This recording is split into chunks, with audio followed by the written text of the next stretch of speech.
आप सब पर सलामती हो।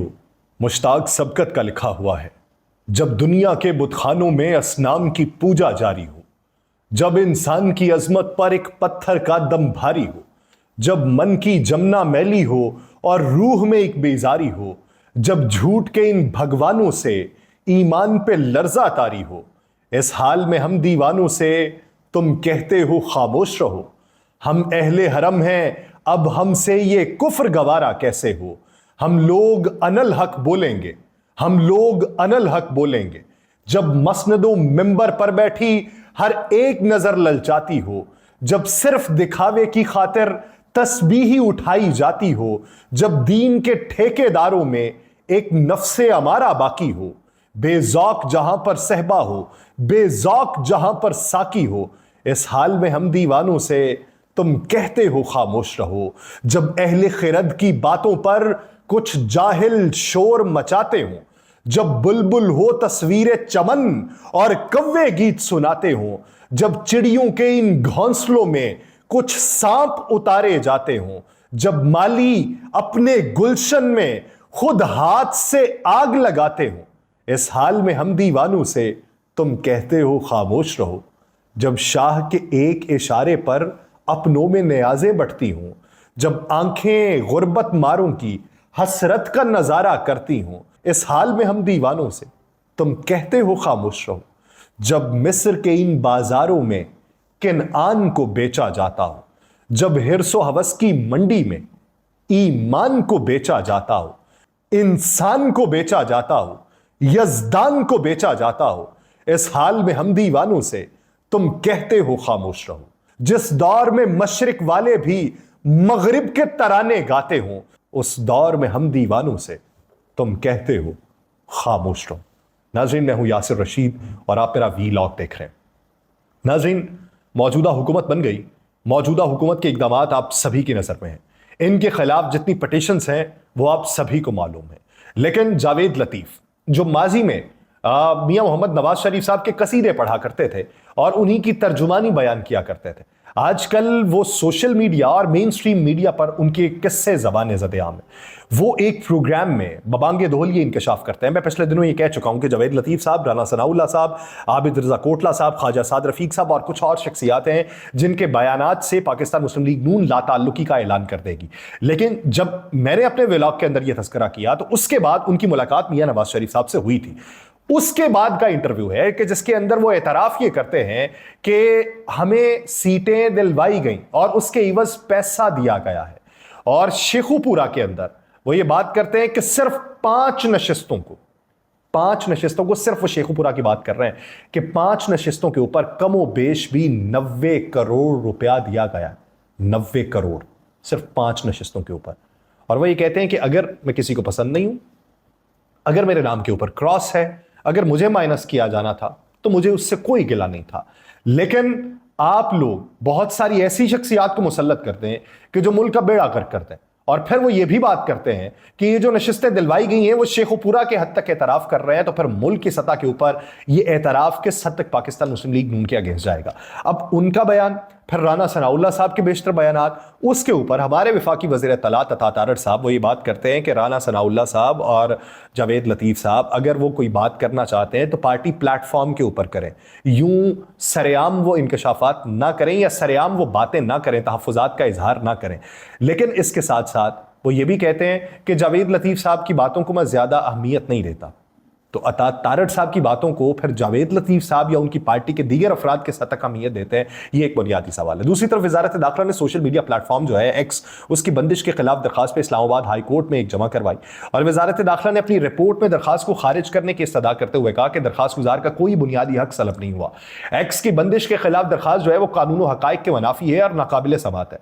वजारत दाखिला ने अपनी रिपोर्ट के अंदर यह कहा है कि एक्स पाकिस्तान में रजिस्टर्ड है और ना ही पाकिस्तानी कवानीन की पासदारी के मुआहदे का शराकतदार है, जबकि एक्स ने प्लेटफॉर्म के गलत इस्तेमाल से मुतल्लिक हुकूमत पाकिस्तान के अहकामात की पासदारी भी नहीं की। हुकूमत पाकिस्तान के अहकामात की पासदारी ना होने पर एक्स पर पाबंदी लगाना जरूरी थी और यह पहला वाज़ेह और सरकारी मौक़िफ़ है जो इस वक्त अदालत के अंदर जमा करवाया गया। रिपोर्ट के मुताबिक FIA साइबर क्राइम विंग ने एक्स से चीफ जस्टिस के खिलाफ प्रोपेगेंडा करने वाले अकाउंट्स पर पाबंदी की दरखास्त की थी, मगर एक्स हुकाम ने साइबर क्राइम विंग की दरखास्त को नजरअंदाज किया और जवाब तक न दिया। अदम ताउन के ऊपर एक्स के खिलाफ रेगुलेटरी इकदामात बशमूल आर्जी बंदिश का जवाज है और हुकूमत के पास एक्स की आर्जी बंदिश के अलावा कोई और रास्ता नहीं था। उन्होंने यह भी कहा कि वजारत दाखिला ने एक्स की बंदिश के अहकामात दिए हैं कुछ रिपोर्ट्स को मद्देनजर रखते हुए। उसी में यह भी मौक़िफ़ अपनाया गया कि एक्स की बंदिश का फैसला कौमी सलामती और अमन व अमान की सूरत हाल को बरकरार रखने के लिए किया गया है।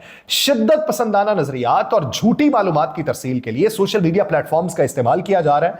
चंद शरपसंद अनासिर की जानिब से अमन व अमान को नुकसान पहुंचाने के लिए एक्स को इस्तेमाल किया जा रहा है और अदम इस्तेहकाम को फरोग देने के लिए एक्स को बतौर आला इस्तेमाल किया गया। टिकटॉक के पाकिस्तानी कानून की पासदारी के मुआहदे पर दस्तखत के बाद पाबंदी को खत्म कर दिया गया था और वजारत दाखिला ने एक्स की बंदिश के खिलाफ दरखास्त को खारिज करने की सदा करते हुए कहा कि एक्स की बंदिश जो है वो आइन के आर्टिकल 19 के खिलाफ वर्जी नहीं थी। दूसरी तरफ सिंध हाई कोर्ट ने वजारत दाखिला को सोशल मीडिया एप्लीकेशन एक्स की बंदिश से मुतल्लिक लिखा गया खत वापस लेने का हुक्म दिया। इसके अलावा रिमार्क्स कुछ मंजरेआम पे आए हैं जिसमें यह कहा गया कि कोई ये चाहे कि किसी भी प्लेटफॉर्म को बंद कर दिया जाए तो उससे कौमी सलामती के ऊपर क्या हर्फ आ सकता है। उसमें यह भी कहा गया कि आप ये समझते हैं कि चंद लोग जो हैं वो कौमी सलामती के लिए मसला बन सकते हैं। अब इस मामले के ऊपर क्या जवाब जमा करवाया जाता है ये एक बुनियादी मामला है, लेकिन उसी एक्स के ऊपर जावेद लतीफ़ साहब का तज़किरा बहुत ज़्यादा चल रहा है और उसके ऊपर बातें बहुत ज़्यादा फैल रही हैं। अब जावेद लतीफ़ साहब वाला मामला और राना सनाउल्लाह साहब वाले इंकशाफात ये हुकूमत को किस हद तक मुश्किल में डाल सकते हैं, इसके हवाले से आने वाले दिनों में क्या डेवलपमेंट होगी। इसके काउंटर में वो लोग जो सोशल मीडिया इस्तेमाल करते हैं पाकिस्तान मुस्लिम लीग नून के विंग के, वो ये कहते हैं कि खैबर पख्तूनख्वा में गाड़ियों की खरीदारी के हवाले से समरी भिजवाई गई जिसमें एक मिसाल यूसुफजई की गाड़ी थी और एक गाड़ी जो है वो मुजम्मिल असलम के लिए है।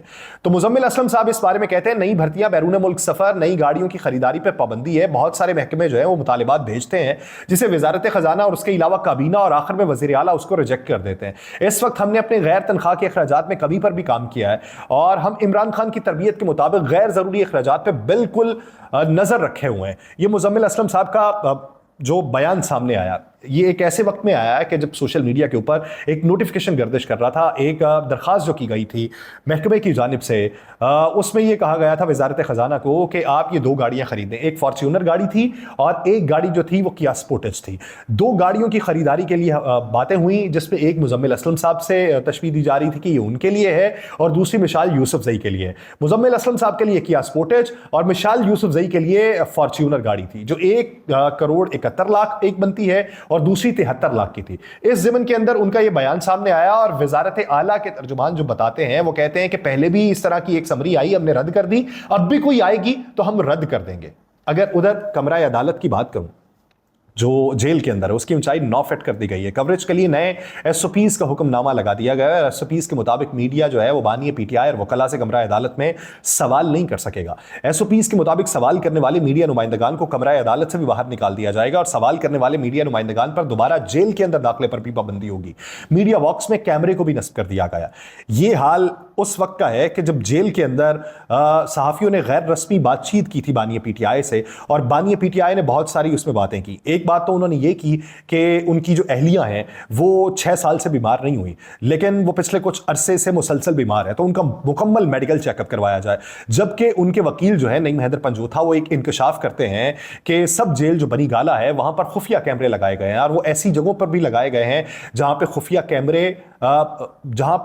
खुफिया कैमरे तो बहुत दूर की बात, आप किसी की आवाज नहीं सुन सकते। वो प्राइवेसी वाला मकाम है जहां पे खुफिया कैमरों के हवाले से वो इंकशाफ कर रहे हैं। अब इसे पॉलिटिकल स्टंट के तौर पे इस्तेमाल किया जा रहा है या उस ज़िमन के अंदर उनके पास कोई ठोस शवाहिद मौजूद हैं। अब इस ज़िमन के अंदर भी तहकीकात का होना बेहद ज़रूरी है।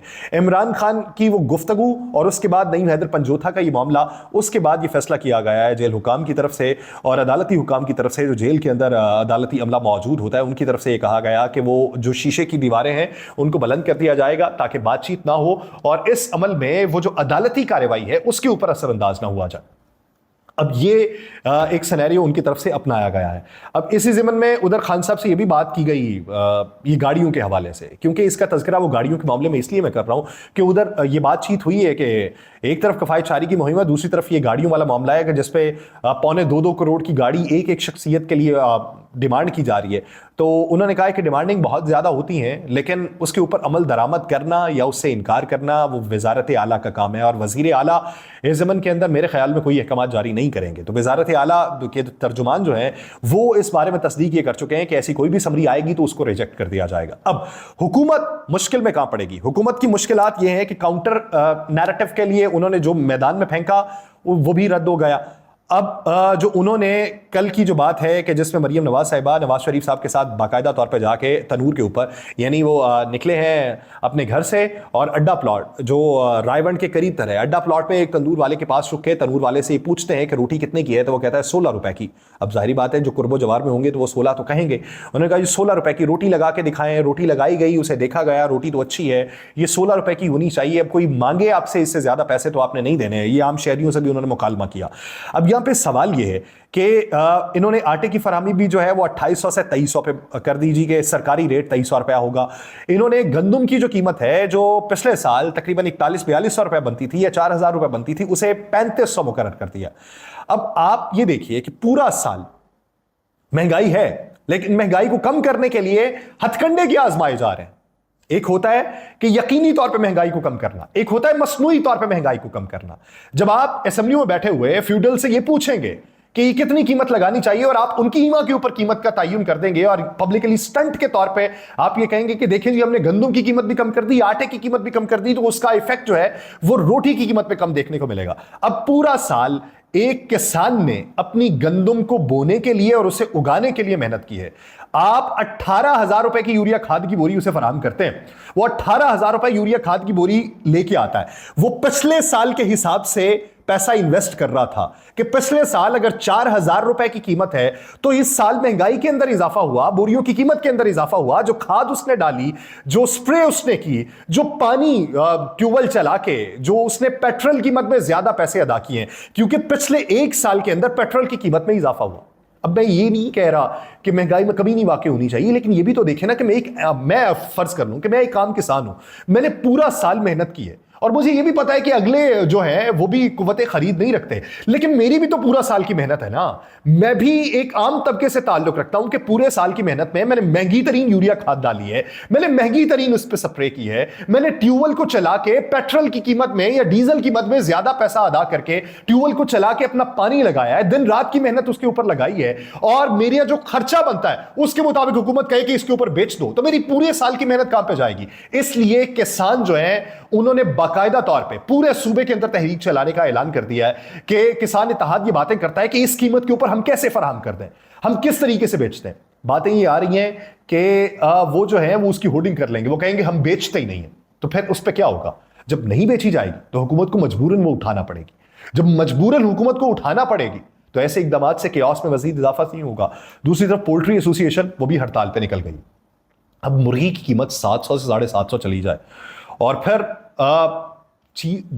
ये है कि अगर कोई काम कर रहा है, बहुत सारी जगहों के ऊपर ये बात हुई कि मुर्गियों का बाइकआउट कर दिया जाए। अब मुर्गी ना खरीदें, ब्रायलर को ना खरीदें, 2 हफ्ते उसका बाइकआउट करें, तो देखिए इसकी कीमतें कम कैसे होती हैं। अवाम ने क्या बाइकआउट करना था? वो हड़ताल वो पोल्ट्री एसोसिएशन वाले करके बैठ गए।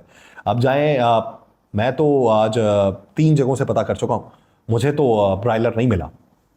क्योंकि अगर कोई मेहमान आ जाए और आप सकत ना रखें मटन खिलाने की, क्योंकि मटन की कीमत ही इतनी हो चुकी हुई है कि अब आपको मुर्गी भी मटन की कीमत के बराबर मिल रहा है। जो आपको कुछ साल पहले मटन जिस कीमत पे मिलता था उस कीमत पे मुर्गी मिल रही है। तो 3 जगहों से ये पता चला कि हड़ताल है जी, बाइकआउट है जी, हम मुर्गी नहीं लेके आ रहे। अब वो नहीं लेके आ रहे तो अवाम ने क्या बाइकआउट करना है? अब इस ज़मन के अंदर क्या आप समझते हैं कि मईशत को परवान चढ़ाया जा सकता है सिर्फ हुक्मनामा जारी कर देने से?